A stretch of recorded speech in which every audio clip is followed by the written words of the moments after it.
الحمد لله نحمده ونستعينه ونستغفره ونؤمن به ونتوكل عليه ونعوذ بالله من شرور أنفسنا ومن سيئات أعمالنا من يهده الله فلا مضل له ومن يضلله فلا هادي له ونشهد أن لا إله إلا الله وحده لا شريك له ونشهد أن سيدنا ومولانا محمدا عبده ورسوله أما بعد فأعوذ بالله من الشيطان الرجيم بسم الله الرحمن الرحيم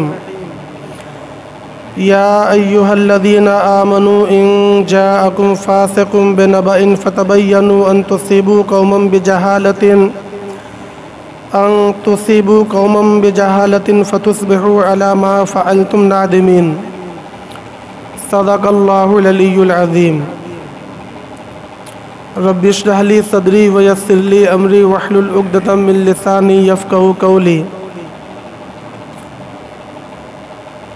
معزز علماء کرام، آج کی ہماری یہ مجلس تربیتی درس کی مجلس ہے۔ در حقیقت اس مجلس میں کوئی بیان مقصود نہیں ہوتا، بلکہ کچھ اصول اور ضابطے کو بیان کرنا مقصد ہوتا ہے مذاکرے کے طور پر۔ تو آج کے اس درس میں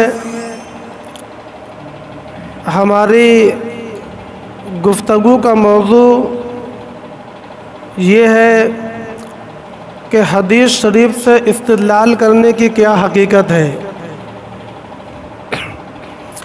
کیا سند کے اعتبار سے ثبوت صحت کے بعد یہ لازم ہو جاتا ہے کہ اب اس حدیث پر ہر حال میں عمل کرنا لازم ہوگا، اور متقدمین و متاخرین سلف صالحین اہل سنت والجماعت کا اس سلسلے میں کیا طریقہ رہا ہے۔ بارہا ہمارے سامنے ایسی صورتیں پیش آتی ہیں کہ کوئی بندہ کسی مسئلے کے اندر ہمارے سامنے صحیح حدیث کر دیتا ہے، اور ہم جانتے ہیں کہ مسئلہ اپنی جگہ پر صحیح ہے، امت کے اندر وہی متوارث اور متعامل ہے، مگر اس کے خلاف صحیح حدیث آ جانے کی وجہ سے بعض مرتبہ ہمارے ساتھیوں کے سامنے کچھ پریشانیاں کھڑی ہو جاتی ہیں۔ عموماً یہ سابقہ پڑتا رہتا ہے۔ مثلاً تراویح کے مسئلے کو لے لیں۔ رمضان شریف کے موقع پر آپ دیکھتے ہیں کہ حضرت عائشہ رضی اللہ تعالی عنہا والی روایت جو کہ بخاری شریف کے اندر ہے اور سندن بالکل صحیح روایت ہے، اس کو پیش کرتے ہیں اور اس بات کا دعویٰ کرتے ہیں کہ یہ حدیث صحیح ہے، تو پھر اس پر عمل کیوں نہیں ہے۔ اسی طریقے سے رفع یدین کے سلسلے میں امام بخاری رحمۃ اللہ علیہ نے اپنی کتاب کے اندر روایت تخریج فرمائی ہے، وہ لوگوں کے سامنے کر دی جاتی ہیں، اور یہ سوال کیا جاتا ہے کہ صحیح حدیث سامنے آ جانے کے باوجود اس پر عمل کیوں نہیں ہوتا۔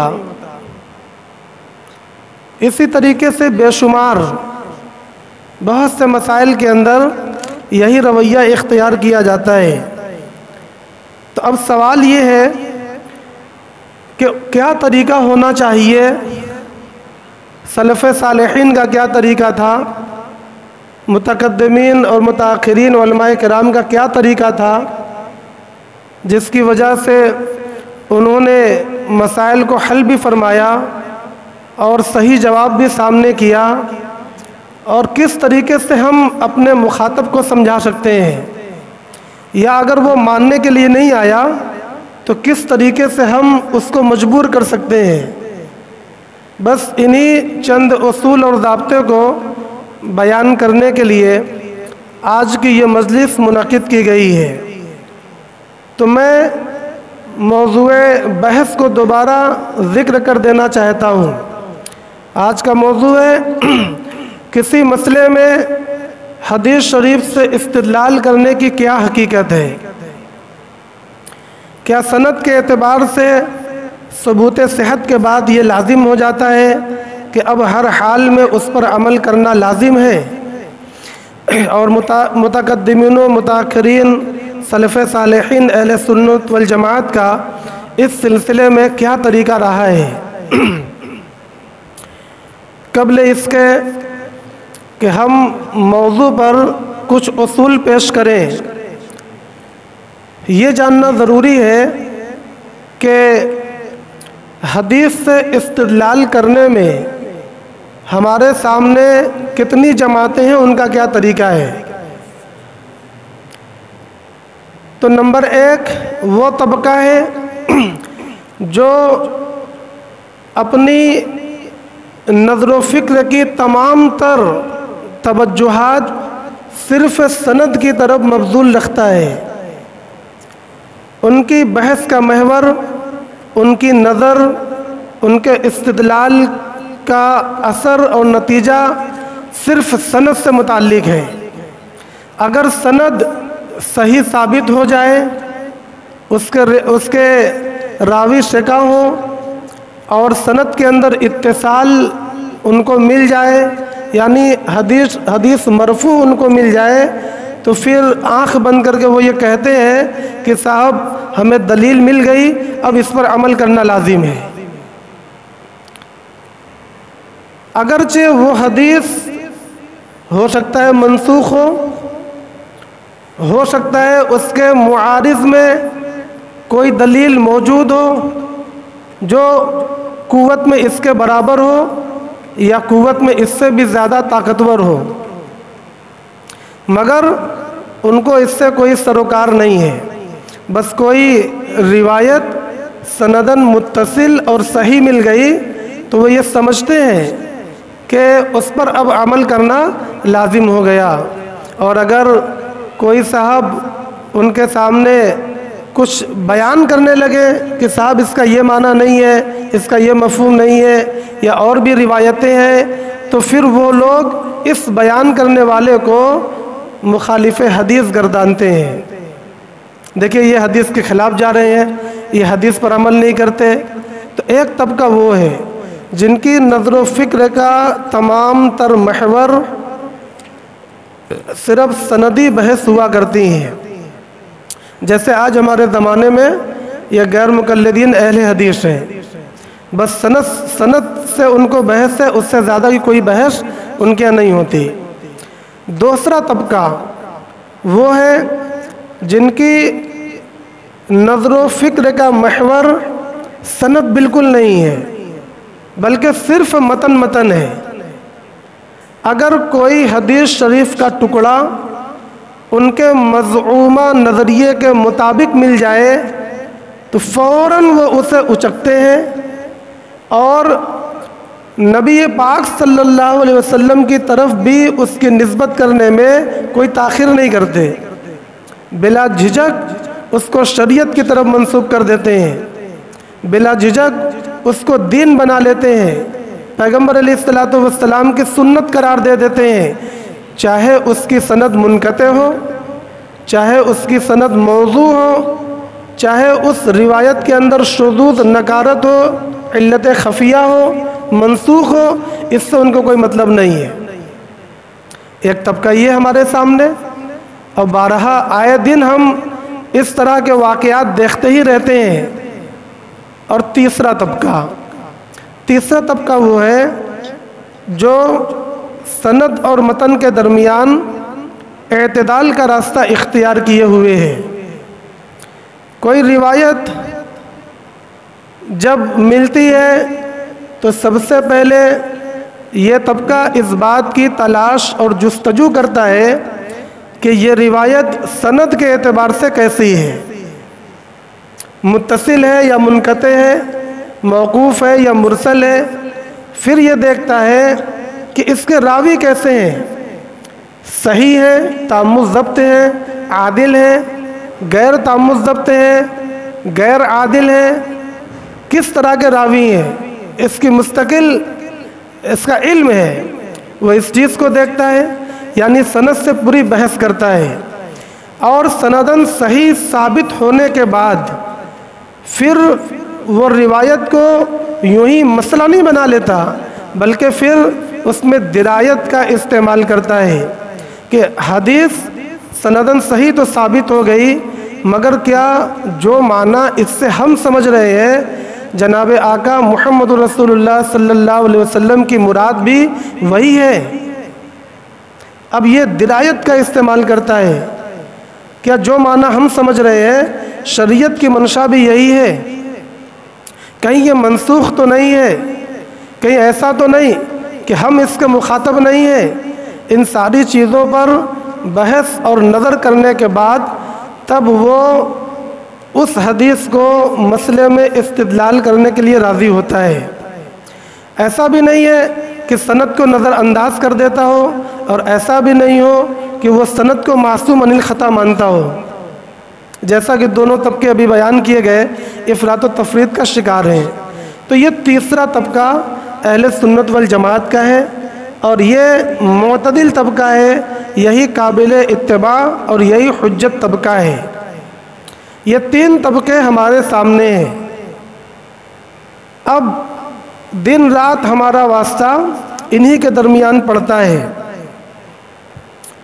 تو کس طریقے سے ہم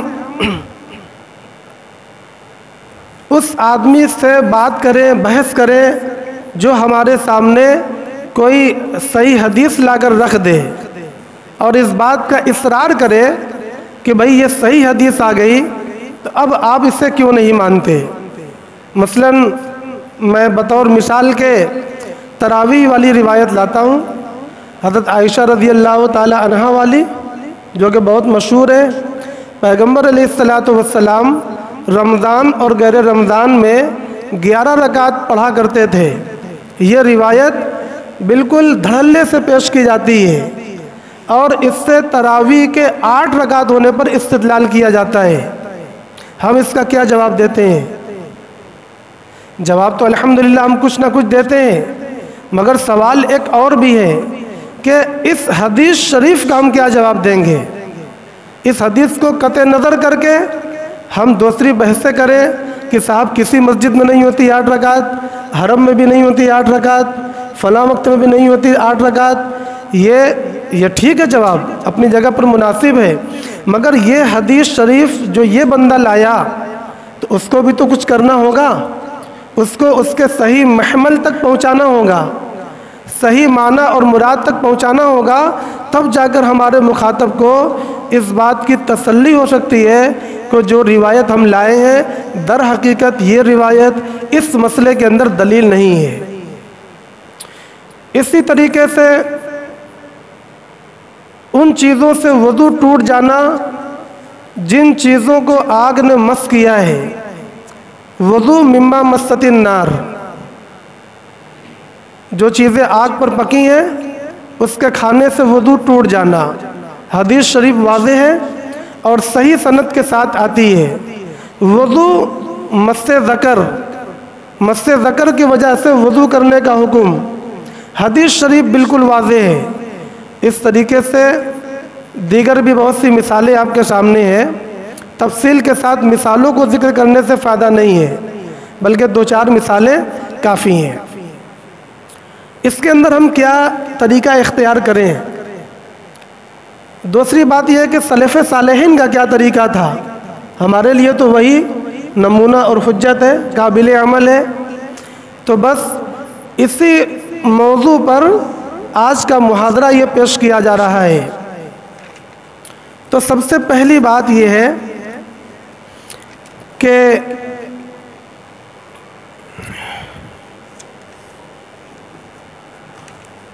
حدیث شریف جو ہمارے سامنے پیش کی جا رہی ہے، ہم صرف حدیث کے سامنے آ جانے سے نہ گھبرائیں۔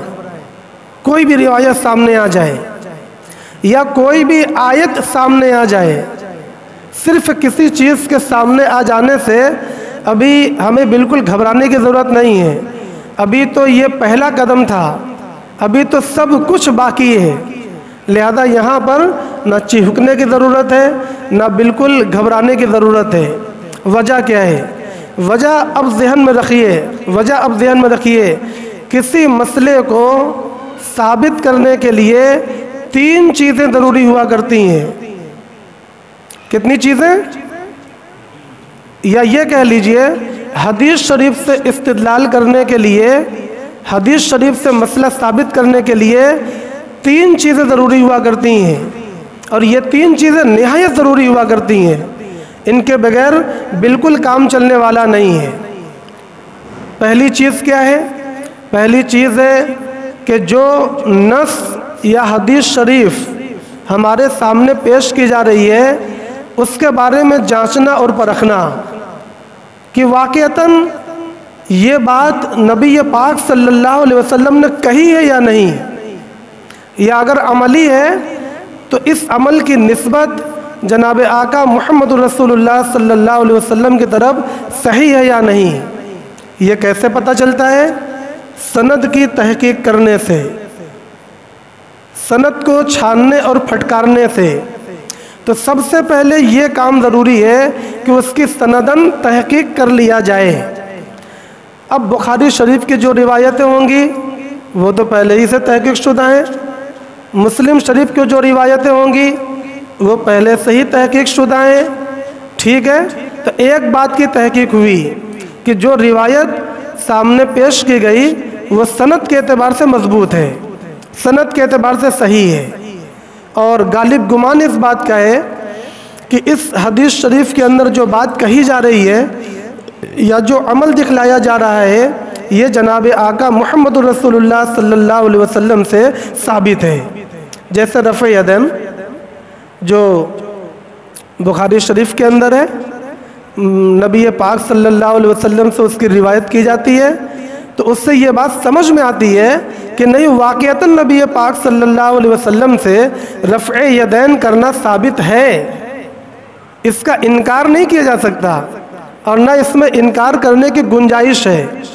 سنداً صحیح ہونے کے بعد اتنی بات ثابت ہو گئی، مگر میں کہنا یہ چاہتا ہوں کہ صرف اتنی بات کا ثابت ہو جانا یہ کافی نہیں ہے۔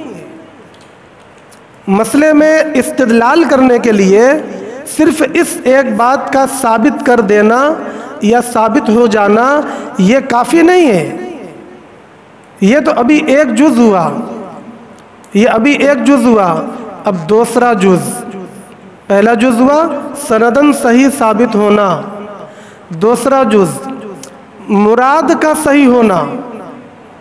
پہلے کو ہم کہہ سکتے ہیں صحت اسناد، اور دوسرے کا نام رکھ سکتے ہیں صحت مراد، یعنی اس حدیث شریف سے جو معنی مخاطب ہمیں سمجھانا چاہ رہا ہے یا جو معنی ہم سمجھ رہے ہیں، واقعتاً نفس الامر میں پیغمبر علیہ السلام کی یہی مراد تھی۔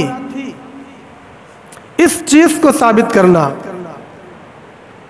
ایک تو سند ثابت ہو گئی، سند کا ثابت کرنا، سند کے اندر بحث کرنا، اس کے اندر محنت کرنا، یہ محدثین اعظام کا کام ہے، یہ محدثین کا کام ہے۔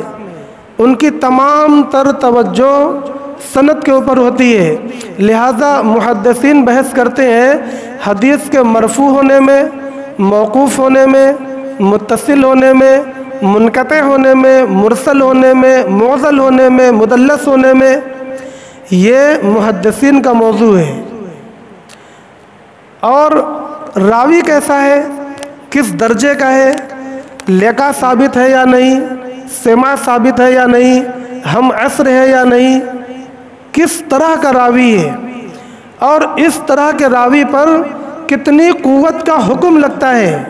ایک نمبر کی صحت کا حکم لگے گا، 2 نمبر کی صحت کا حکم لگے گا، 3 نمبر کی صحت کا حکم لگے گا، یا اور درجہ اس سے نیچے صدوقن، لینن، لا باسن، لا باس کس چیز کا حکم لگے گا؟ یہ سارا موضوع محدثین کا ہے۔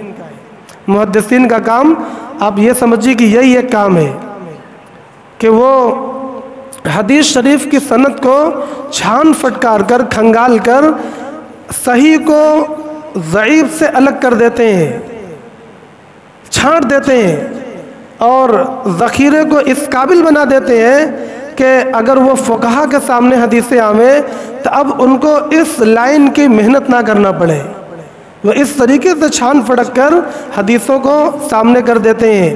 تو یہ کام ہوا محدثین کا۔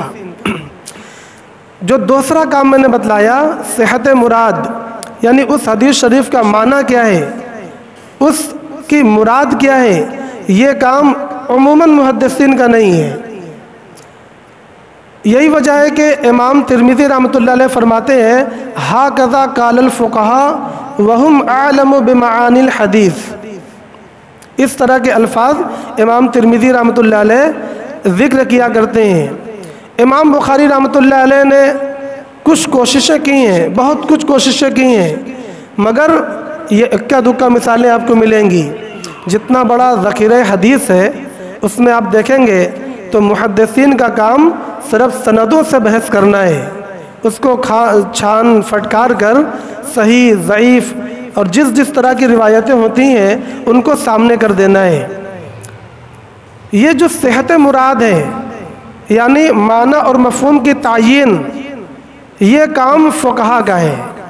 اس کا تعلق روایت سے نہیں ہے، اس کا تعلق درایت سے ہے۔ پہلے کام کا تعلق روایت سے ہے، دوسرے کام کا تعلق درایت سے ہے۔ اور یہی تو امام ترمذی کہنا چاہ رہے ہیں کہ ہاکذا قال الفقہاء وہم اعلم بمعانی الحدیث، کہ درایت کے اندر فقہا بڑے ہوئے ہوتے ہیں، یہ ان کا فن ہے، اس لیے وہ بڑے ہوئے۔ ہر فن والا اپنے فن کے اندر بڑا ہوا رہتا ہے، اس میں کوئی مذائقہ نہیں ہے۔ تو دوسرا کام یہ ہوا کہ معنی اور مفہوم کو طے کرنا، جو معنی اگلا سمجھانا چاہ رہا ہے وہی معنی اس کا ہے یا نہیں۔ اب ذرا مثال کے ذریعے سمجھنے کی کوشش کریں۔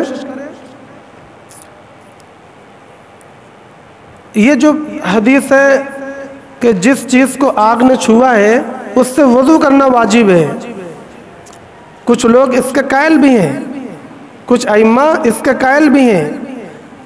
تو یہاں پر جو وضو کا لفظ آیا ہے اس سے کون سا وضو مراد ہے؟ اس سے کون سا وضو مراد ہے؟ کیا وہ وضو جو وضو نماز کے لیے ہوتا ہے یا اور بھی کوئی وضو ہوا کرتا تھا؟ تو فقہا نے محنت کر کے اس کے درمیان یہ بتلایا کہ یہاں وضو سے اس کا لغوی معنی مراد ہے، یعنی نظافت یدین، ہاتھوں کا پاک صاف کرنا، جیسے ہم لوگ کھانا کھانے کے بعد ہاتھوں کو دھلتے ہیں، اس کو بھی عرب کے اندر وضو کہا جاتا تھا۔ تو اب اس حدیث شریف کے اندر پیغمبر علیہ السلام نے جو وضو کا حکم دیا ہے اس سے نماز والا وضو مراد نہیں ہے، بلکہ اس سے یہ عام طور سے جو ہاتھ دھلا جاتا ہے اس سے یہ والا وضو مراد ہے۔ اب دیکھیے، ایک بندہ اس حدیث کو لیتا ہے اور یہ کہتا ہے کہ اس سے نماز والا وضو مراد ہے، پھر اس کے بعد اس کے سامنے ایک دوسری حدیث شریف آتی ہے جس میں یہ ہے کہ پیغمبر علیہ السلام نے گوشت تناول فرمایا اونٹ کا، اور اس کے بعد ہاتھ دھل کر آپ نے نماز شروع فرما دی، نماز والا وضو نہیں فرمایا، نماز والا وضو نہیں فرمایا۔ اب اس بندے کے سامنے ان دونوں حدیثوں کے درمیان ایسا ٹکراؤ ہے جس کو وہ حل نہیں کر سکتا، لہذا وہ مجبور ہے کہ ان دونوں میں سے ایک کو غلط کہہ دے، ایک کو ضعیف کہہ دے، مجبوراً وہ ان دونوں میں سے ایک کو ضعیف کہے گا۔ اب اس نے اپنے نظریے کے اعتبار سے جو مسئلہ بنا رکھا تھا کہ یعنی جو چیزیں آگ پر پکی ہوں گی اس سے وضو کرنا لازم ہوگا، تو اب نبی پاک صلی اللہ علیہ وسلم کی جو فعلی حدیث آتی ہے مجبور ہو کر اس کو ضعیف کہے گا۔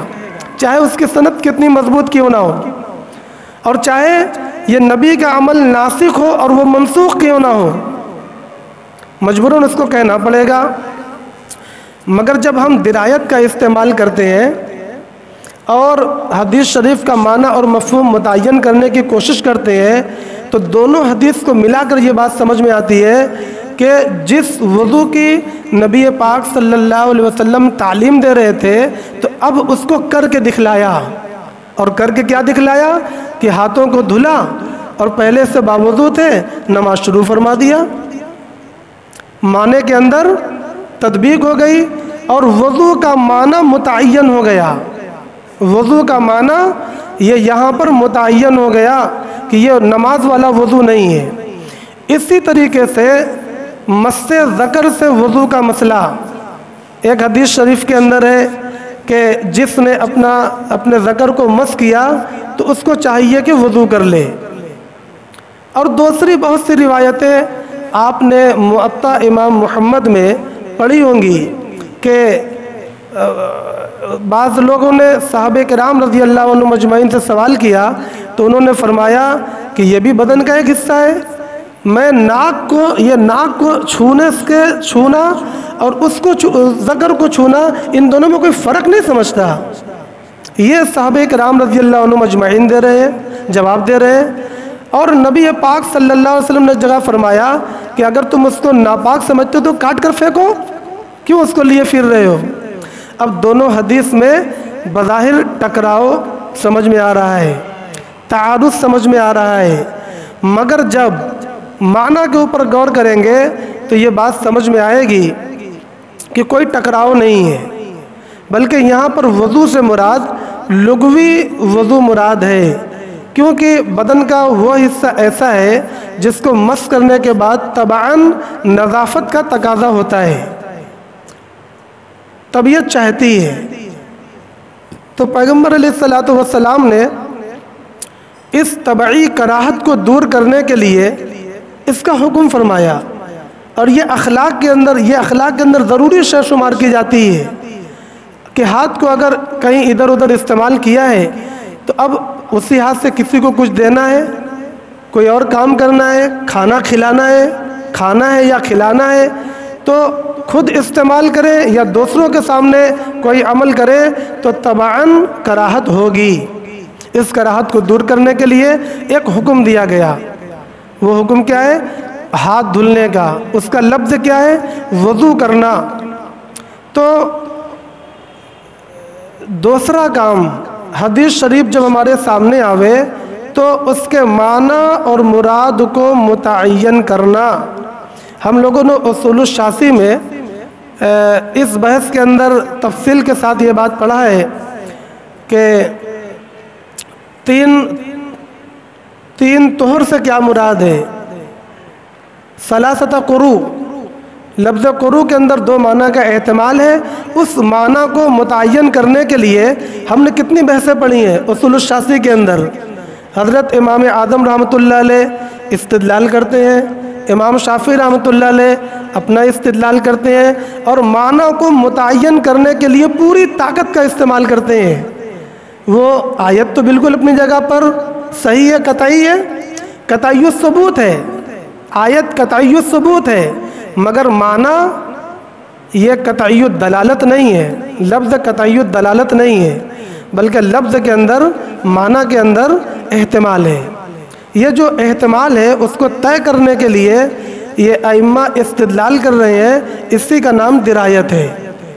سلف صالحین سے یہی طریقہ چلا آ رہا ہے، آج تک چلا آ رہا ہے، بس ضرورت اس بات کی ہے کہ ہمارے ذہن میں بھی وہ چیزیں تازہ ہوں۔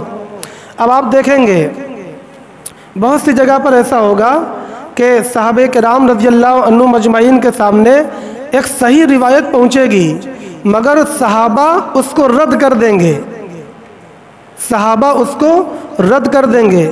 کس بنیاد پر؟ اس بنیاد پر نہیں کہ اس کی سند صحیح نہیں ہے، یہ ضعیف ہے، یہ موضوع ہے یا متہم ہے، اس بنیاد پر نہیں۔ صحابہ صحیح روایت لیتے ہیں، ایسا بہت ہوتا تھا کہ صحابہ کرام صحابہ کرام رضی اللہ عنہم اجمعین سے روایت لیے ہوں، یہ وہاں ایک معمول کی چیز تھی۔ صحابہ کرام رضی اللہ عنہم اجمعین نے اس حقیقت کو واضح بھی فرمایا ہے کہ ہم ساری حدیثیں ایسا نہیں کہ ڈائریکٹ نبی پاک صلی اللہ علیہ وسلم سے سنے ہوئے ہوتے ہیں، بلکہ بہت سی روایتیں ہمیں دوسرے صحابہ سے بھی ملتی ہیں، مگر صحابہ کبھی بھی سچ کے علاوہ کچھ نہیں بولتے تھے۔ تو ایک صحابی دوسرے صحابی کی روایت کو رد کرتے ہیں۔ آپ دیکھیں، حضرت عائشہ رضی اللہ تعالی عنہ کو یہ معلوم ہوا کہ عمر رضی اللہ تعالیٰ عنہ فرماتے ہیں ان المیت لیعذب اہلہ لیعذب ببکائے اہلہ علیہ، کہ میت کے گھر والے اگر میت پر رونا دھونا مچاتے ہیں تو اس کی وجہ سے میت کو عذاب ہوتا ہے۔ امی عائشہ رضی اللہ تعالی عنہا نے سنا حضرت عمر رضی اللہ تعالی عنہ کے حوالے سے، مگر رد فرما دیا، کہا نہیں ایسا نہیں ہے، یہ بات صحیح نہیں ہے۔ تو سندن رد کیا؟ سندن رد نہیں کیا ہے، یہاں دوسری وجہ تردید ہے۔ فرمایا ایسا نہیں ہے، بلکہ نبی پاک صلی اللہ علیہ وسلم نے یہ فرمایا ہے کہ کافر، یعنی اس روایت کا مصداق کافر ہے، کہ کافر کو عذاب دیا جاتا ہے جب اس کے گھر والے اس کے اوپر روتے ہیں۔ یہ تردید کس چیز کے اندر کی؟ میں ابھی بہت معنی کے اندر اترنے کی بات نہیں کر رہا ہوں، میں صرف اتنا سمجھانا چاہ رہا ہوں کہ امی عائشہ رضی اللہ تعالی عنہا نے جو تردید کی تو وہ مفہوم کی تردید کی ہے، کہ جو مفہوم حضرت عمر رضی اللہ تعالی عنہ کی روایت سے آپ سمجھ رہے ہیں یا حضرت عمر بھی وہی سمجھ رہے ہوں تو اس کا مفہوم وہ نہیں ہے۔ اور اس کے خلاف ایک آیت بھی پیش کی، لا تزر وازرۃ وزر اخری، یہ والی آیت امی عائشہ رضی اللہ تعالی عنہ نے پیش کی کہ دیکھو اللہ پاک تو یہ فرماتے ہیں کہ ایک آدمی کا بوجھ دوسرا آدمی نہیں اٹھائے گا، برائی بدعملی وہ دوسرے کے اوپر نہیں لادی جائے گی۔ تو یہ حدیث شریف تو اس کے خلاف ہو رہی ہے اس معنی کو مراد لینے میں، لہذا انہوں نے یہ معنی طے کروایا کہ اس سے مراد کافر ہے۔ اب یہ اس سے مراد کیا ہے؟ آج ہمارے درس کا یہ موضوع نہیں ہے، بس صرف اتنا موضوع ہے کہ صحابہ کرام رضی اللہ تعالی عنہم اجمعین بھی دوسرے صحابہ کی روایت کو رد فرما دیا کرتے تھے مفہوم اور معنی کی بنیاد پر۔ اسی طریقے سے حضرت عمر رضی اللہ تعالی عنہ کے سامنے فاطمہ بنت قیس رضی اللہ تعالی عنہ کا مسئلہ آیا۔ وہ مسئلہ کیا تھا؟ وہ یہ بیان فرما رہی تھی کہ مطلقہ عورت کا نان و نفقہ اس کے شوہر پر نہیں ہے۔ یہ کون ہے؟ صحابیہ ہیں، عادلہ ہیں، یہ روایت کر رہی ہیں۔ حضرت عمر رضی اللہ تعالی عنہ نے تردید فرما دی، فرمایا نہیں ایسا نہیں ہے، بلکہ اللہ تبارک و تعالی نے قرآن مجید میں جو کچھ اس سلسلے میں فرمایا ہے اس سے یہ صاف معلوم ہوتا ہے کہ شوہر کے اوپر مطلقہ عورت کا نان و نفقہ ہے۔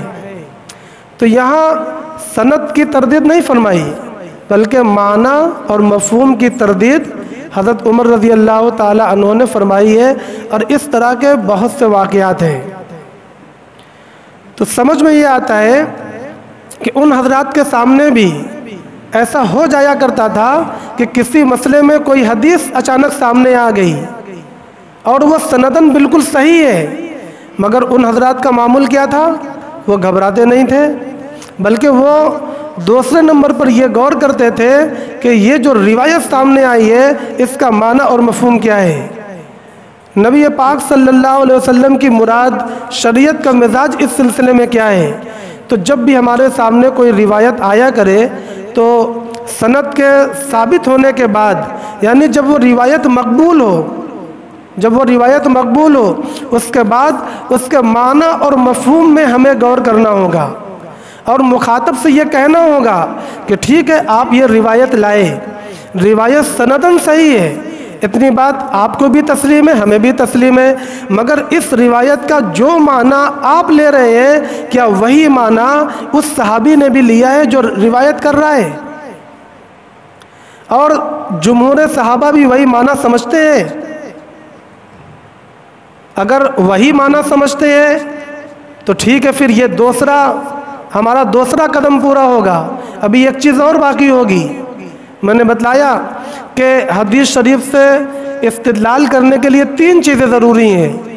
اگر یہ ثابت بھی کر دیا جائے کہ اس کا معنی وہی ہے جو مخاطب سمجھا رہا ہے، تو ابھی بھی ایک چیز باقی ہوگی۔ اب مثال کے طور پر حضرت عائشہ رضی اللہ تعالی عنہ والی روایت ہم لوگ مثال کے طور پر لیتے ہیں۔ مخاطب نے ہمارے سامنے روایت کر دیا اور وہ بخاری شریف کی ہے، صحیح ستہ کی ہے، ہر محدث نے اس پر صحیح کا حکم لگایا ہے، ٹھیک ہے۔ اب اس سے ہم یہ سوال کرتے ہیں کہ جو معنی اس کا آپ سمجھتے ہیں کیا وہی معنی اس کا اہل اسلام نے سمجھا ہے، صحابہ نے اور جمہور نے سمجھا ہے؟ کیا معنی اس کا یہ لیتے ہیں کہ 8 رکعت تراویح ہے، 8 رکعت تراویح ہے، اور تہجد اور تراویح یہ دونوں کو ایک کر دیتے ہیں، جو تراویح ہے وہی تہجد ہے۔ پہلے اس کا معنی متعین کر لیا جائے جو وہ کہنا چاہتا ہے۔ اب اس کے بعد ہم یہ دیکھیں کہ عائشہ رضی اللہ تعالی عنہا جو اس حدیث کی راویہ ہیں کیا وہ بھی اس سے یہ سمجھتی ہیں؟ جب ذرا تتبع کریں گے، تلاش اور جستجو کریں گے تو یہ بات سامنے آتی ہے کہ امی عائشہ رضی اللہ تعالی عنہا اس کا وہ مفہوم سمجھتے ہی نہیں تھی جو اگلا سمجھا رہا ہے، بلکہ ان کے سامنے 40 سال تک 20 رکعت تراویح ہوتی رہی۔ انہی کے سامنے حضرت عمر رضی اللہ تعالی عنہ نے ابی ابن کعب رضی اللہ تعالی عنہ کو مامور فرمایا، انہی کے سامنے منتشر جو لوگ تھے ان کو جماعت کے ساتھ جوڑا، انہی کے سامنے سارے کام انجام پائے۔ امی عائشہ رضی اللہ تعالی عنہ وہاں موجود تھیں، وہ ایسا نہیں کہ سفر میں تھیں یا دوسرے ملک میں تھیں، یہ ساری چیزیں ان تک پہنچا کرتی تھیں، اس کے باوجود وہ اس پر راضی ہیں کہ تراویح 20 رکعت ہو۔ معلوم یہ ہوا کہ مخاطب اس حدیث شریف کا جو معنی ثابت کرنا چاہتا ہے خود روایت کرنے والے صحابی وہ معنی تسلیم نہیں کرتے ہیں۔ اس کے بعد دیگر صحابہ جو صحابہ جماعت کے ساتھ نماز پڑھ رہے ہیں، تمام صحابہ کو لے، جمہور صحابہ اس معنی کو نہیں سمجھ رہے جو معنی یہ سمجھانا چاہ رہا ہے، بس یہاں سے اس کی چوری اب پکڑی گئی۔ جب ہم نے معنی اور مفہوم کو متعین کرنے کی کوشش کیا اب اس کی چوری پکڑی گئی، یہاں سے ہم اس کا ہاتھ پکڑ لیں گے۔ اسی طریقے سے رفع یدین کے سلسلے میں وہ کیا ثابت کرنا چاہتے ہیں؟ ٹھیک ہے، بخاری شریف میں 2 روایتیں آئی ہیں، حضرت عبداللہ ابن عمر رضی اللہ تعالیٰ عنہ سے اور وائل بن حجر رضی اللہ تعالیٰ عنہ سے۔ مسلم شریف میں ایک اور صحابی سے بھی ہے۔ یہ 3 روایتیں کل ملا کر ہو گئیں۔ ان سے یہ ثابت کیا کرنا چاہتے ہیں؟ پہلے اس کو طے کریے، وہ کیا ہے؟ غیر مقلدین حضرات رفع یدین کرتے ہیں اور اپنے رفع یدین پر اس حدیث سے استدلال کرتے ہیں، تو پہلے ان کی رفع یدین کیا ہے؟ ہم نے کبھی سمجھا؟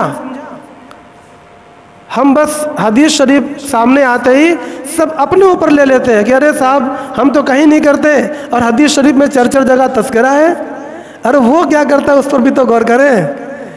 وہ لوگ جو رفع یدین کرتے ہیں اس کا ثبوت نہ بخاری شریف کی دونوں روایتوں میں ہے اور نہ مسلم شریف کی 3 روایتوں میں ہے، وہ سرے سے ہے ہی نہیں۔ کیوں؟ کیسے نہیں ہے؟ یہ لوگ 4 رکعت میں 10 جگہ رفع یدین کرتے ہیں، اور بخاری شریف یا مسلم شریف کے اندر جو روایت ہے اس روایت کے اعتبار سے 4 رکعت میں 9 جگہ رفع یدین ثابت ہوتی ہے، تو دونوں میں تطبیق ہے؟ دلیل اور دعوے میں تطبیق ہے؟ تطبیق ہی نہیں ہے۔ یہ حدیث تو ان کے لیے بھی نہیں ہے، وہ صرف دھوکہ دینے کے لیے ہمارے سامنے روایت کرتے ہیں۔ اور اگر فوراً ہم ان معنی و مفہوم متعین کرنے کی کوشش کریں اور ان کو کھڑا کر دیں کہ آپ رفع یدین کر کے دکھاؤ 4 رکعت میں، تو آپ گنیں گے 10 جگہ پر ہوگی تکبیر تحریمہ لے کر۔ ابھی گن بھی لیں، ایک تکبیر تحریمہ، ایک رکوع میں جاتے، ایک رکوع سے اٹھتے، 3، پھر اگلی رکعت میں بھی رکوع میں جاتے، رکوع سے اٹھتے، 5، پھر جب تیسری رکعت کے لیے یہ لوگ اٹھتے ہیں اس وقت رفع یدین کرتے ہیں۔ یہی نہیں ہے حدیث شریف میں۔ وَإِذَا قَامَ مِنَ الرَّكَعَتَيْنِ، یہاں پر یہ آنا چاہیے تھا کہ وَإِذَا قَامَ مِنَ الرَّكَعَتَيْنِ، اور جب 2 رکعت سے اٹھے تب رفع یدین کریں، یہ غائب ہے وہاں پر، نہ بخاری شریف کے اندر ہے نہ مسلم شریف کے اندر ہے، اور یہ لوگ کرتے ہیں تو یہ 6 ہو گئی، پھر رکوع میں جاتے ہوئے اور رکوع سے اٹھتے ہوئے 8 ہو گئی، پھر آخری رکعت میں 10 ہو گئی، تو 10 جگہ یہ لوگ رفع یدین کرتے ہیں۔ اور بخاری مسلم والی جو روایتیں ہیں آپ اس میں جب حساب لگائیں گے تو 9 جگہ پر رفع یدین ثابت ہوگی۔ کیسے، میں آپ کو وہ بھی گنوا دوں۔ ایک تو تکبیر تحریمہ، اور اس کے بعد تذکرہ ہے کہ جب رکوع میں جاتے تب کرتے اور جب رکوع سے اٹھتے تب کرتے، بس اتنا ہی تذکرہ ہے۔ اب آپ 4 رکعت کا حساب لگا لیں، ایک رکعت میں 2 مرتبہ زائد ہو رہی ہے اور ایک تکبیر تحریمہ، یہ 9 جگہ پر تذکرہ ہے۔ جب ہم نے معنی اور مفہوم کو متعین کرنے کی کوشش کیا تو پہلے ہی سیڑھی پر اگلے کی چوری پکڑا جائے گی۔ ابھی تو بہت کچھ باقی ہے۔ معنی اور مفہوم متعین اس طرح بھی ہوتا ہے کہ صحابہ کا عمل دیکھیں، صحابہ کیا کرتے ہیں، اس طرح بھی تو معنی مفہوم متعین ہوتا ہے، بلکہ یہی طریقہ ہی ہوتا ہے صحابہ کا عمل دیکھنا۔ ابو داؤد رحمۃ اللہ علیہ نے اپنی کتاب میں اس کی وضاحت کی ہے، دیگر محدثین نے بھی وضاحت کی ہے، امام ابو حنیفہ رحمۃ اللہ علیہ نے خوب کھل کر وضاحت کی ہے۔ محدثین اس کی وضاحت نہ کریں کوئی حرج کی بات نہیں ہے، کیونکہ یہ ان کا موضوع نہیں ہوتا، مگر فقہا اس کی ضرور وضاحت کریں گے کہ معنی اور مفہوم ہم لوگ کہاں سے متعین کرتے ہیں، یہ تو ان کو بیان کرنا پڑے گا، چنانچہ ان لوگوں نے بیان کیا ہے۔ تو سب سے زیادہ جس چیز سے معنی اور مفہوم متعین ہوتا ہے وہ عمل ہے، نبی کا عمل، اور اگر نبی کے عمل میں نہ ملے تو صحابہ کا عمل، صحابہ کے عمل سے متعین ہوتا ہے۔ عبداللہ ابن عمر رضی اللہ تعالیٰ عنہ کی روایت بخاری شریف، مسلم شریف اور دیگر کتابوں میں ہے، جس سے رفع یدین کے اوپر یہ لوگ استدلال کرتے ہیں، مگر آپ حضرت عبداللہ ابن عمر رضی اللہ تعالیٰ عنہ کا عمل کیا تھا اس کو اٹھا کر دیکھیں، تلاش کریں، موطئین میں اور مصنف میں، معاجم میں، مسانید میں جو اس کا طریقہ ہوتا ہے۔ اصل میں بات یہ ہے کہ ہم لوگ اس لائن کی پڑھائی تو پڑھے نہیں ہے کہ حدیثیں تلاش کس طرح کی جاتی ہیں، یہ پڑھائی مولانا رضوان اللہ صاحب نے کیا ہے کہ کس حدیث کو کس طرح تلاش کیا جاتا ہے، اس کا مخصوص طریقہ ہوتا ہے۔ بہرحال جو بھی اس میں لگے گا تو رفتہ رفتہ سیکھ جائے گا، طریقہ معلوم ہو جاتا ہے۔ تو صحابہ کا عمل تلاش کرنا ہے۔ عبداللہ ابن عمر رضی اللہ تعالیٰ عنہ کا وہ بخاری میں نہیں ہے، مسلم میں نہیں ہے، صحیح ستہ میں دیکھیں گے یا وہاں دیکھیں گے جہاں پر ابن عمر کی روایتیں تمام کی تمام جمع ہوتی ہیں تو وہاں پر ملتی ہیں۔ بہرحال موطا امام محمد میں بھی اس کو ذکر کیا ہے کہ عبداللہ ابن عمر رضی اللہ تعالی عنہ خود رفع یدین نہیں کیا کرتے تھے۔ اب حدیث کو روایت کرنے والا خود ہی اس پر عمل نہ کرے، اس سے کیا معنی متعین ہوا؟ اس سے کچھ تو متعین ہوا کہ جو رفع یدین ہم اس حدیث سے سمجھ رہے ہیں وہ اس کے اندر کچھ نہ کچھ بات ہے۔ اچھا، بہرحال یہی تمام مسئلے کے اندر یہی طریقہ اختیار کیا جائے گا، تمام مسئلے کے اندر، پاکی سے لے کر وصیت اور فراز تک کے مسئلے ہو، اس میں یہی طریقہ اختیار کیا جاتا ہے۔ سندن صحیح ہو، حدیث مقبول ہو، اس کے بعد اس کے معنی اور مراد پر غور کیا جائے، جو ہم سمجھ رہے ہیں یا جو اگلا سمجھ رہا ہے وہی ہے یا وہ نہیں ہے، اس کے علاوہ کچھ اور ہے۔ اب تیسری چیز جس پر غور کرنا ضروری ہوا کرتا ہے وہ ہے دفع تعارض، وہ ہے دفع تعارض۔ یہ کام بھی محدثین کا نہیں ہے، یہ کام بھی فقہا کا ہے۔ وہ حدیث کے معنی اور مفہوم میں غور کرتے ہیں، اس کے بعد وہ یہ دیکھتے ہیں کہ یہ جو حدیث شریف سامنے آئی مقبول بھی ہے اور اس کا معنی بھی متعین ہو چکا ہے۔ اب آخری چیز یہ ہے کہ کیا اس حدیث شریف کے مخاطب امت ہے یا نہیں ہے۔ کیا مطلب؟ مطلب یہ ہے کہ یہ حدیث منسوخ تو نہیں ہے، یہ حدیث منسوخ تو نہیں ہے۔ میں اس کی ایک مثال دوں۔ پیغمبر علیہ السلام سے ایک عورت نے سوال کیا کہ میری والدہ نے کچھ نظر مانی تھی روزہ رکھنے کی، ان کا انتقال ہو گیا، کیا ان کی طرف سے میں روزہ رکھ سکتی ہوں؟ ان کا روزہ میں رکھ سکتی ہوں؟ تو پیغمبر علیہ السلام نے فرمایا فصومی عن امکی، کہ اپنی ماں کی طرف سے روزہ رکھ لو۔ ایک حدیث شریف میں ہے جس کا مفہوم یہ ہے کہ اگر کسی کی کوئی نماز باقی ہو یا روزہ باقی ہو اور اس کا انتقال ہو جائے تو چاہیے کہ اس کے ولی اس کی طرف سے روزہ رکھ لیں یا نماز پڑھ لیں۔ یہ حدیث شریف ہے، سند کے اعتبار سے دیکھیں گے تو بالکل صحیح ہے، مگر دوسری جگہ پر پیغمبر علیہ السلام نے یہ فرمایا لا یصومن احدکم عن احد عن احد، تم میں کا کوئی آدمی کسی کی طرف سے روزہ نہ رکھے اور تم میں کا کوئی آدمی کسی کی طرف سے نماز نہ پڑھے، بلکہ کیا کر لے؟ بلکہ اس کی طرف سے کھانا کھلا دے۔ یہ حدیث شریف ہے۔ اب دونوں میں تعارض ہے، بالکل صاف طریقے سے دونوں میں تعارض سمجھ میں آ رہا ہے۔ ایک طرف اجازت ہے اور ایک طرف ممانعت ہے، دونوں میں تعارض ہے۔ محدثین کیا کرتے ہیں؟ دونوں حدیثوں کی تخریج کرتے ہیں، اس کو بھی لائیں گے، اس کو بھی لائیں گے، منسوخ کو بھی لائیں گے، ناسخ کو بھی لائیں گے، مرجوح کو بھی لائیں گے، راجح کو بھی لائیں گے۔ جو عمل پیغمبر علیہ السلام سے سابق میں ثابت تھا وہ بھی ذکر کریں گے، اور جو نبی پاک صلی اللہ علیہ وسلم کا آخری عمل تھا محدثین اس کو بھی ذکر کریں گے۔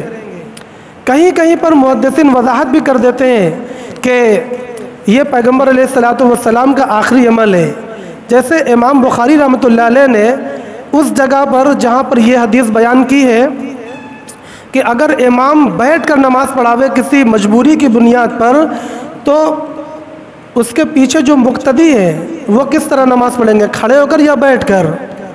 تو اس حدیث شریف کے اندر ہے کہ پیچھے کے مقتدی بیٹھ کر نماز پڑھیں گے۔ چنانچہ یہی طریقہ کچھ دنوں تک چلا، مگر آخر عمر میں پیغمبر علیہ السلام کی آخر حیات میں پیغمبر علیہ السلام نے بیٹھ کر نماز پڑھائی۔ آپ کے پیچھے ابو بکر صدیق رضی اللہ تعالیٰ عنہ کھڑے ہو کر امامت فرما رہے تھے اور ان کے پیچھے تمام صحابہ کھڑے ہو کر نماز پڑھ رہے تھے۔ بظاہر دونوں حدیث بخاری شریف کی ہیں اور دونوں میں بظاہر تعارض ہے، دونوں میں سے معمول بہی کون ہے؟ امت کو عمل کس پر کرنا ہے؟ اس کو بیان کرنے کے لیے اس جگہ پر امام بخاری رحمۃ اللہ نے فرمایا کہ یہ جو امام کے پیچھے کھڑے ہو کر لوگ نماز پڑھے ہیں یہ پیغمبر علیہ السلام کا آخری عمل تھا اور پیغمبر کا آخری عمل لیا جائے گا۔ وہاں پر انہوں نے یہ وضاحت کی ہے۔ تو محدثین کم ہی وضاحت کیا کرتے ہیں، یہ کام در حقیقت یہ فقہا کا ہوا کرتا ہے۔ اب آپ دیکھیں محدثین ہر طرح کی روایت لاتے ہیں، منسوخ بھی، ناسخ بھی، مرجوح بھی، راجح بھی، پہلے والی بھی، بعد والی بھی، سب طرح کی روایت لاتے ہیں، مگر فقہا کیا کرتے ہیں؟ وہ صرف ایک بات بیان کرتے ہیں، مطلقہ کے اوپر نفقہ ہوگا، مطلقہ کے لیے نفقہ ہے یا نہیں، ایک بات کتابوں میں ملے گی۔ مس ذکر سے وضو ٹوٹے گا یا نہیں، ایک بات آپ کو ملے گی۔ امام اگر معذوراً بیٹھ کر نماز پڑھا رہا ہے تو پیچھے کھڑے ہو کر نماز پڑھنا ہے یا بیٹھ کر نماز پڑھنا ہے، آپ کو ایک بات ملے گی، منسوخ مرجو یہ چیزیں نہیں ملیں گی فقہا کے یہاں۔ وہاں ہر عمل کے اندر اس بات کا لحاظ کیا جاتا ہے کہ نبی پاک صلی اللہ علیہ وسلم کا آخری عمل کیا تھا، بعد والا عمل کیا تھا، ہر چیز کے اندر اس بات کا لحاظ کیا جاتا ہے کہ دو متعارض میں سے راجح کون ہے، دو روایتوں میں سے ناسخ کون ہے۔ وہاں صرف ایک طرح کی بات ملتی ہے، محدثین کے یہاں ہر طرح کی بات ملتی ہے۔ تو اسی کو میں کہہ رہا ہوں کہ محدثین کا کام صرف سند سے بحث کرنا ہے، لہذا وہ سب طرح کی روایت لا کر سند سے بحث کرتے ہیں، اور فقہا کا کام سند سے بحث کرنا یہ نہیں ہے، بلکہ وہ یہ دیکھتے ہیں کہ روایت مقبول ہے تو اس کے بعد آگے کا دو کام کرتے ہیں۔ آگے کا دو کام کیا کرتے ہیں؟ نمبر ایک، معنی اور مراد کو متعین کرتے ہیں، اور نمبر دو، دفع تعارض کا کام کرتے ہیں۔ دفع تعارض کا کام آپ نے مشکات پڑھا، آپ نے ترمذی شریف پڑھا، اس کے اندر بھرا ہوا ہے، مگر چند ایک مثال میں یہاں پر بیان کرنے کی کوشش کر رہا ہوں۔ ایک حدیث شریف میں ہے، ولد الزنا شر الثلاثۃ، کہ جو لڑکا زنا کے نتیجے میں پیدا ہوا ہے وہ تینوں میں سب سے زیادہ شر ہے، یعنی زانی اور زانیہ اور اس کا لڑکا، ان تینوں میں سب سے زیادہ شر یہ ولد ہے۔ یہ حدیث شریف ہے، اور اس حدیث پر امام احمد رحمۃ اللہ علیہ نے صحیح ہونے کا حکم لگایا ہے، اور ان کے علاوہ بھی بڑے محدثین نے صحیح ہونے کا حکم لگایا ہے، مگر اس حدیث کے بعد ایک دوسری روایت آتی ہے جس میں عبداللہ ابن عباس رضی اللہ تعالیٰ عنہ کے سامنے جب یہ روایت پیش کی گئی ہے تو انہوں نے اس کی تردید فرما دی، فرمایا ایسا نہیں ہے، کیونکہ اگر واقعتاً یہ بات صحیح ہوتی تو زنا کرنے والی عورت کو رجم کرنے میں اتنی مہلت ہی نہ دی جاتی کہ وہ لڑکا پیدا ہوتا۔ یعنی وہ بتلانا یہ چاہتے ہیں کہ یہ حدیث عقل کے متعارض ہے، اس حدیث کا تعارض عقل سے ہے، عقلاً یہ بات صحیح نہیں ہے۔ چنانچہ آپ دیکھیں گے امت میں سے کسی نے بھی اس موضوع کو نہیں لیا۔ حضرت عبداللہ ابن عباس رضی اللہ تعالیٰ عنہ کی یہ عقلی دلیل اپنی جگہ بالکل مضبوط اور برحق ہے، چنانچہ امت میں کوئی بھی اس بات کا قائل نہیں ہے کہ ولد الزنا شر الثلاثہ ہے۔ اسی طریقے سے آپ تعارض دیکھیں اس جگہ پر کہ مشرکین کے اولاد کا کیا حکم ہے، وہ جنت میں جائے گی یا جہنم میں جائے گی، یا ان کے لیے کوئی تیسرا راستہ ہوتا ہے۔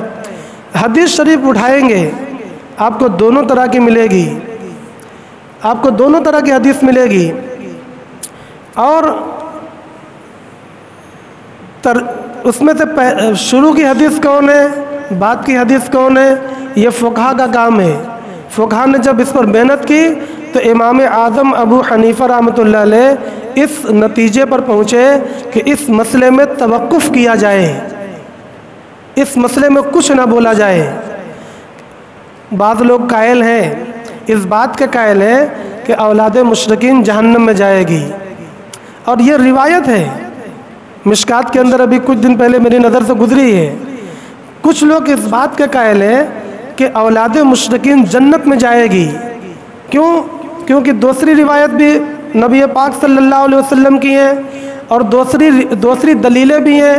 وہ دلیل یہ ہے کہ ہم کسی قوم کو نہیں پکڑتے مگر یہ کہ اس میں کوئی رسول بھیجیں، اور یہ بچے تو بالغ ہی نہیں ہوئے، ان تک پیغام ہی نہیں پہنچا، تو یہ کیسے جہنم میں ڈالے جائیں گے؟ تو اس بنیاد پر وہ لوگ کہتے ہیں کہ اولاد مشرکین یہ جنت میں جائے گی، مگر امام اعظم ابو حنیفہ رحمۃ اللہ علیہ اور کچھ دوسرے مجتہدین اس بات کے قائل ہیں کہ اس مسئلے میں توقف کیا جائے گا، کیونکہ ناسخ منسوخ کا علم نہیں ہو پا رہا ہے، راجح اور مرجوح کا علم نہیں ہو پا رہا ہے، لہذا توقف کر لیا جائے گا۔ میں سمجھتا ہوں کہ بس انہی 3 باتوں کو اجمالی طور پر دہرا کے بات کو یہیں پر ختم کر دیا جائے۔ بات کیا تھی کہ کیا صحیح حدیث کا سامنے آ جانا یہ کافی ہے کسی مسئلے کے اندر استدلال کرنے کے لیے؟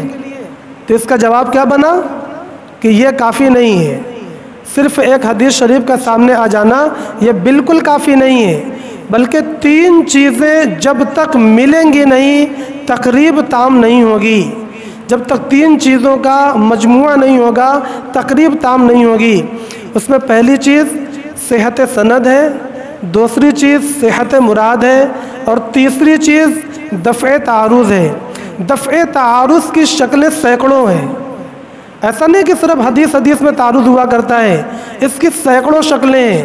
ان تمام شکلوں پر غور کر کے فقہا کسی نتیجے پر پہنچتے ہیں۔ دفع تعارض کی ایک شکل ہے نسخ والی، ان دونوں کے درمیان یہ پتہ لگا لیا جائے کہ کون ناسخ ہے اور کون منسوخ ہے، تعارض ختم ہو جائے گا۔ دفع تعارض کی ایک شکل یہ ہے کہ 2 معنی میں سے ایک معنی متعین ہو جائے، تعارض ختم ہو جائے گا۔ دفع تعارض کی ایک شکل یہ ہے کہ راجح اور مرجوح کا پتہ چل جائے، ایک کو راجح قرار دے دیا جائے گا اور یہ کہا جائے گا کہ یہ صحیح ترین بات ہے اور یہ احتمالی بات ہے، راجح مرجوح کا پتہ لگ جائے۔ یا دفع تعارض اس طریقے سے بھی ہو سکتا ہے کہ کوئی مسئلہ مشہور امت کے مشہور عقیدے کے خلاف ہو، کوئی مسئلہ اجماع کے خلاف ہو، کوئی مسئلہ شریعت کے مسلمہ اصول کے خلاف ہو۔ اس طرح کی بھی شکلیں اور اس کی مثالیں کتابوں کے اندر موجود ہیں۔ اس سلسلے میں جو میں نے باتیں بیان کی ہیں، اس سلسلے کے اندر حدیث اور فہم حدیث نامی جو کتاب ہے مولانا عبداللہ معروفی صاحب کی، انہوں نے ایک باب باندھا ہے درایت حدیث کے تعلق سے۔ اس میں انہوں نے تفصیل کے ساتھ مثالیں بیان کی ہیں، بہت کچھ اس کے اندر ذکر کیا ہے، اس کا مطالعہ انشاءاللہ بہت مفید ہوگا۔ بس انہی چند باتوں پر بات ختم کی جاتی ہے، اور پھر سے یہ بات کہی جاتی ہے کہ جب بھی ہمارے سامنے حدیث شریف آوے تو ان 3 چیزوں کی عادت ڈالیں۔ ان 3 چیزوں کی عادت ڈالیں گے تو انشاءاللہ سارا مسئلہ ہمارا حل ہوگا۔ اس حدیث پر بھی بات کر لیتے ہیں۔ جنازے کے اندر سورہ فاتحہ پڑھنا، اس کی وہ حدیث شریف عبداللہ ابن عباس رضی اللہ تعالیٰ عنہ کی لے آتے ہیں، ٹھیک ہے؟ وہ حدیث لا دینے سے ہمارے اوپر کیا اثر ہوگا، کیا فرق پڑے گا، مسئلہ کہاں تک ثابت ہوگا؟ تو ہم یہاں 3 چیزوں پر غور کریں گے۔ اول اس کی سند کیسی ہے، سند اس کی صحیح ہے، سند کے اندر کوئی کلام نہیں ہے۔ تو اب انہوں نے جو کہا کہ وَهَذَا مِنَ السُّنَّةِ، غالباً یہ لفظ ہے، تو اس کا مفہوم کیا ہے؟ اس کا مفہوم ایک وہ بتانا چاہ رہا ہے کہ یہی سنت متوارثہ ہے، وہ یہ کہنا چاہ رہا ہے کہ یہی سنت متوارثہ ہے، یہی تعامل صحابہ گویا ہے، یہی تعامل امت ہے۔ اس سنت کا معنی وہ یہ بتلانا چاہ رہا ہے۔ اب ہم اس کا معنی طے کریں گے، غور کریں گے، تلاش اور جستجو کریں گے تو ہمیں کیا معنی معلوم ہوگا؟ اسی حدیث کے اندر عبداللہ ابن عباس رضی اللہ تعالیٰ عنہ کا ہاتھ ان کے ایک شاگرد پکڑ لیتے ہیں اور کہتے ہیں حضرت آج آپ نے ایسا کام کیا ہے جو اس سے پہلے ہم میں سے کسی کو معلوم نہیں تھا۔ آپ نے آج ایسا کام کیا، یعنی آپ نے جنازے میں سورہ فاتحہ پڑھ دی، آپ نے ایسا کام کیا ہم لوگوں کو معلوم ہی نہیں تھا۔ بس معنی متعین ہو گیا کہ یہ جو سنت کا لفظ کہہ رہے ہیں اس سے مراد یہ سنت کا جو مشہور معنی ہے الطریقۃ المسلوکہ فی الدین، یہ معنی مراد ہی نہیں ہے، ورنہ وہ کہاں تھا ان کے درمیان؟ جو لوگ پیچھے نماز پڑھے ہیں ان کو پتہ ہی نہیں تھا، وہ صحابہ کے شاگرد ہیں، وہ خیر القرون کے لوگ ہیں، ان کو معلوم ہی نہیں تھا کہ جنازے کی نماز میں سورہ فاتحہ پڑھنا ہے۔ یہاں پر معنی متعین ہو گیا کہ سنت سے وہ معنی مراد نہیں ہے جو یہ لینا چاہ رہا ہے۔ اور بھی معنی متعین ہوتا ہے دیگر صحابہ کرام رضی اللہ عنہم مجمعین کے معمولات سے، آپ ان کے معمولات کو دیکھیں، معنی متعین ہو گیا۔ اب تیسری چیز بچی تعارض. کچھ وہ روایتیں ہیں جس میں سورہ فاتحہ کا ذکر نہیں ہے، اور عبداللہ ابن عباس رضی اللہ تعالیٰ عنہ کا یہ عمل ہے جس کے اندر سورہ فاتحہ کا ذکر ہے. دونوں میں بظاہر تعارض ہے. اس تعارض کو دفع کرنے کی شکل یہ ہے کہ معلوم ہو جائے کون ناسخ ہے کون منسوخ ہے. یہ تو یہاں معلوم نہیں ہوگا. کیونکہ پہلے ہی سے معلوم ہے کہ یہ صحابہ کا عمل ہے، نبی کا عمل نہیں ہے. ظاہر سی بات ہے کہ یہ بات کا عمل ہے. پھر یہاں نسخ کا مسئلہ نہیں ہے، یہاں مسئلہ ہے معنی کو صحیح سمجھنے کا.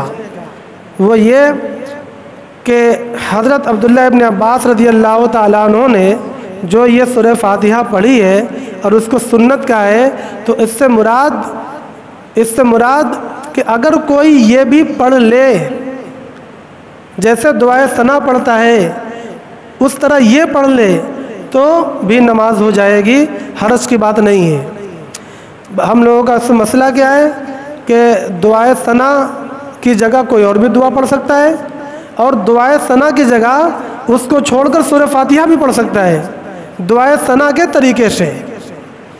تو ہم نے دونوں روایتوں کے درمیان تطبیق دے دیا، لہذا وہ روایتیں بھی صحیح ہو گئیں اور اس روایت پر بھی ہم نے معنی صحیح کر کے عمل کر لیا. جو لوگ صرف سند کے اوپر اپنی تمام تر توجہ مبذول کرتے ہیں، آپ دیکھیں گے کہ در حقیقت وہ اہل حدیث نہیں ہے، در حقیقت وہ منکرین حدیث ہے. ایک حدیث کو اختیار کرنے کے چکر میں اس موضوع کی سینکڑوں حدیثوں کا وہ رد کرتے ہیں، انکار کرتے ہیں، اور زبردستی اس کو ضعیف کرنے کی کوشش کرتے ہیں. تو وہ لوگ اہل حدیث تو نہیں ہوئے، وہ در حقیقت منکرین حدیث ہوئے. اس طریقے پر انشاءاللہ اگر ہم حدیث شریف کو سمجھنے کی کوشش کریں گے، جو سلف صالحین کا طریقہ ہے کہ روایت بھی اور درایت بھی اس طریقے سے مطالعہ کریں، اس طریقے سے عادت ڈالیں، تو انشاءاللہ کسی بھی مسئلے کے اندر بحث کرنا ہمارے لیے نہایت آسان ہو جائے گا. اللہ تبارک و تعالی ہم لوگوں کو سمجھنے کی توفیق عطا فرماوے اور ہم لوگوں کے لیے تمام علوم اسلامیہ کو آسان فرماوے. وآخر دعوانا الحمدللہ رب العالمین. اچھا، حدیث عائشہ رضی اللہ تعالیٰ عنہ کا صحیح محمل. اس حدیث کے اندر یہ ہے کہ رمضان اور غیر رمضان میں 11 رکعت نبی پاک صلی اللہ علیہ وسلم ادا فرمایا کرتے تھے. اب ہم تراویح کا محمل، تراویح کا مفہوم معنی متعین کریں اور اس روایت کا بھی معنی مفہوم متعین کریں. تراویح کسے کہتے ہیں؟ جو چاند دیکھ کر شروع ہو اور چاند دیکھ کر ختم ہو، وہ قیام رمضان ہے. اور ایک ہے قیام اللیل. ہاں، اس سلسلے کے اندر بھی تھوڑی سی بات آنا چاہیے. ایک ہے قیام اللیل اور ایک ہے قیام رمضان. دونوں کا معنی الگ الگ ہے، دونوں کا معنی الگ الگ ہے. عام طور سے ہم لوگ یہ سمجھتے ہیں، میں بھی کبھی سمجھا کرتا تھا کہ دونوں ایک چیز ہے، قیام اللیل اور قیام رمضان. نہیں، دونوں کا معنی الگ الگ ہے. قیام اللیل کا معنی تہجد اور قیام رمضان کا معنی تراویح. یہ دونوں بالکل الگ الگ معنی ہے اور علی وجہ البصیرت الگ الگ معنی ہے. اور اس الگ الگ معنی کو بہت سے مصنفین علماء نے بیان کیا ہے. تو یہ جو روایت ہے رمضان اور غیر رمضان والی، یہ قیام اللیل ہوئی، کیونکہ یہ رمضان میں بھی ہے اور غیر رمضان میں بھی ہے. اور جو قیام رمضان ہے وہ صرف رمضان میں ہے. تو تراویح اس کو ہم کہتے ہیں، امت کے اندر دکھا دیں گے ہم پوری امت کے اندر کہ چاند دیکھ کر شروع ہوتی ہے اور چاند دیکھ کر ختم بھی ہو جاتی ہے، وہ تراویح ہے. اور تراویح کے لیے کتنی رکعتیں ہیں، یہ در حقیقت نبی پاک صلی اللہ علیہ وسلم سے صحیح سند سے ثابت نہیں ہے. اس شرائع حدیث اس کو بیان کرتے ہیں. ہاں، ثابت ہے یہ سنن بیہقی کے اندر، مگر وہ سند ایمانداری کی بات یہ ہے کہ صحیح درجے کو نہیں پہنچی ہے، بلکہ اس میں ایک راوی ہے عثمان نام کے، وہ راوی اس راوی کو محدثین نے ضعیف قرار دیا ہے. لہذا نبی پاک صلی اللہ علیہ وسلم سے صحیح درجے میں ثابت نہیں ہے. اب کیا دیکھیں گے؟ یہ قیام رمضان کو طے کرنے کے لیے کیا دیکھیں گے؟ صحابہ کا عمل، یہ بات طے ہو گئی۔ جب صحابہ کے عمل کو ہم نے دیکھا تو ہم نے پایا کہ 20 رکعت تراویح کا معمول حضرت عثمان رضی اللہ تعالیٰ عنہ سے ملا، حضرت علی رضی اللہ تعالیٰ عنہ سے ملا، حضرت عمر رضی اللہ تعالیٰ عنہ سے ملا، یہ تو خلفائے ثلاثہ ہو گئے۔ اور اس کے بعد بھی اکابرین صحابہ سے 20 رکعت کا عمل ملا، تو قیام رمضان کا معنی متعین ہو چکا تھا، اس کی تعداد بھی یہاں سے متعین ہو گئی، اور حدیث عائشہ کا محمل بھی سمجھ میں آ گیا کہ یہ وہ اس نماز کی بات ہو رہی ہے جو رمضان اور غیر رمضان ہمیشہ کی راتوں میں پڑھی جاتی ہیں، اور وہ نمازیں دوسری روایتوں کے اعتبار سے کبھی نبی صلی اللہ علیہ وسلم نے 4 رکعت پڑھی ہیں، کبھی 6، 8 اور کبھی 10، 12 بھی پڑھی ہیں۔ تو یہ اس کا محمل تھوڑی سی تلاش اور جستجو کے بعد انشاءاللہ میں مل جائے گا اور بحث کرنا آسان ہو جائے گا۔